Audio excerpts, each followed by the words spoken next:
minutes past 8. Thanks for choosing us. You listen to Breakfast with Trish. Now, our top story this morning, the government needs to do more to support us. That's the message from a campaign group that represent the people affected by contaminated blood. Back in the 70s and 80s, there were over 7,000 people that were given blood that was contaminated, leaving many of them with hepatitis C and HIV. Last year, Prime Minister Theresa May announced there'd be a public inquiry. But until the official process starts, the campaign won't have any legal backing from the government. Jason Evans from Coventry is from the campaign group Factor 8. His dad was one of the people who was infected with contaminated blood and died. Morning, Jason. Yeah, good morning, Trish. So where are you exactly in the process of the public inquiry? So at the minute, we're in what's called the consultation period on the terms of reference.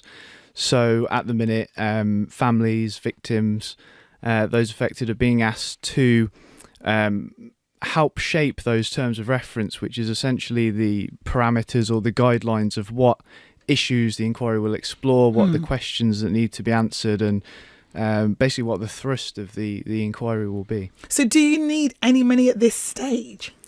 Well, absolutely. The terms of reference are crucial, perhaps the most crucial part of the inquiry, because if we look at the Penrose inquiry that they had in Scotland, which reported some years back, it was criticised as a whitewash. People were burning the report in the streets. And, it's, I think, part of the reason why it failed to get to the truth was the terms of reference, which were plainly not right. And so it's really important we get them right here. Okay, so you need to get lawyers in place. You need to shell out for that. What have the government told you about the legal funding? Well, we received a letter on Friday, just gone, that essentially said that, yes, they'd made this concession for the survivors and families of the Grenfell Tower tragedy, but essentially they weren't prepared to do that here, and they would provide no legal funding for the consultation period whatsoever. Okay, we'll get to that in a minute, but how much are we looking at? How much legal funding are you looking at trying to get? Well, I mean, I certainly couldn't give you an exact figure. So how much would it cost for the lawyer, for example? Have you got any idea of how much you need to start this terms of reference? Well, I know that for the Grenfell families, I believe the figure was something like £3.5 million.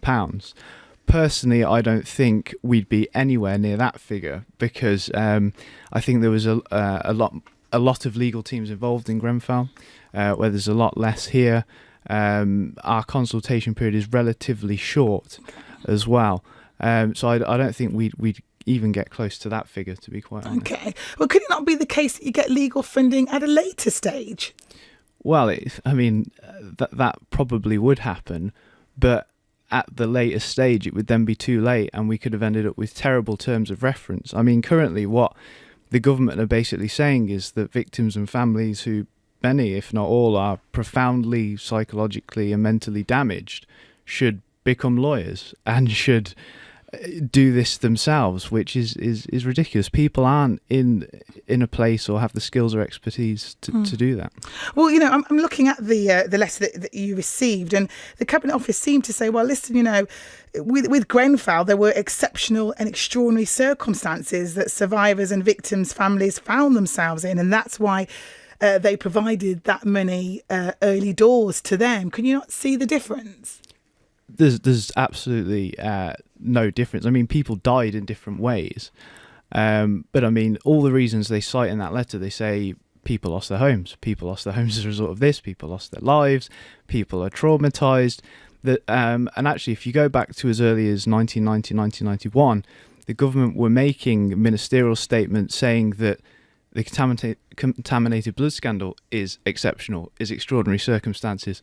And what they've tried to do here is essentially what they've tried to do for many years, where they make a concession to one group because of political public pressure, and then when it tries to apply to another group, they try to ring fence it. But the argument here is completely flawed. But do you think it's doing your case any good, Jason, to try and parallel what happened in Grenfell with the contaminated blood? Do you think it might backfire? I mean, that was awful.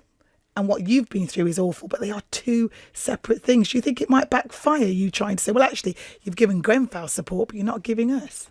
Not at all. I mean, look, at the end of the day, they're two very different tragedies.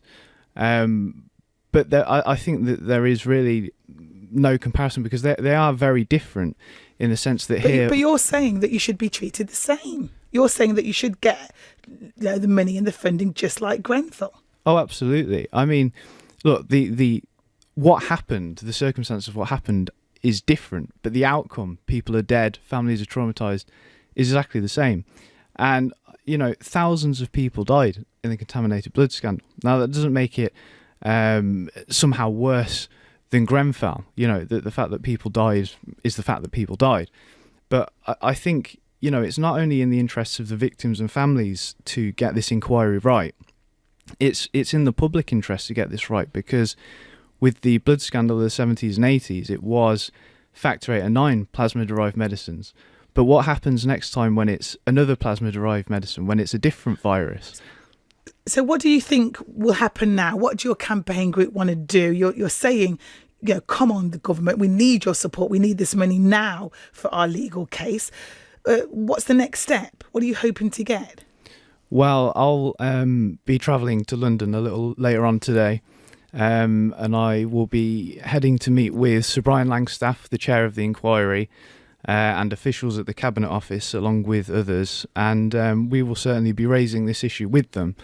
We're there today to talk about the terms of reference, but it all comes back to this: we can't have that full necessary input without proper legal representation, and so we will be raising this issue there today. And if you don't get it, will you have to find that money and get it yourself? Is that what's going to happen, Jason? To be honest, I really, at this point, I don't know. I don't know what's going to happen. I think at the minute we've just got to put forward our case and put as much pressure as we can on the government to rethink this decision, because it can't stand. It's just not correct. Okay, Jason Evans from Coventry and from the campaign group Factor 8, whose dad was one of the people infected with that contaminated blood. A Cabinet Office spokesman has told us that we have been clear that we will support those who are affected by this scandal so that they are able to participate in the inquiry. Currently, the chair is conducting a consultation into the terms of reference, and the inquiry will be launched when these are agreed.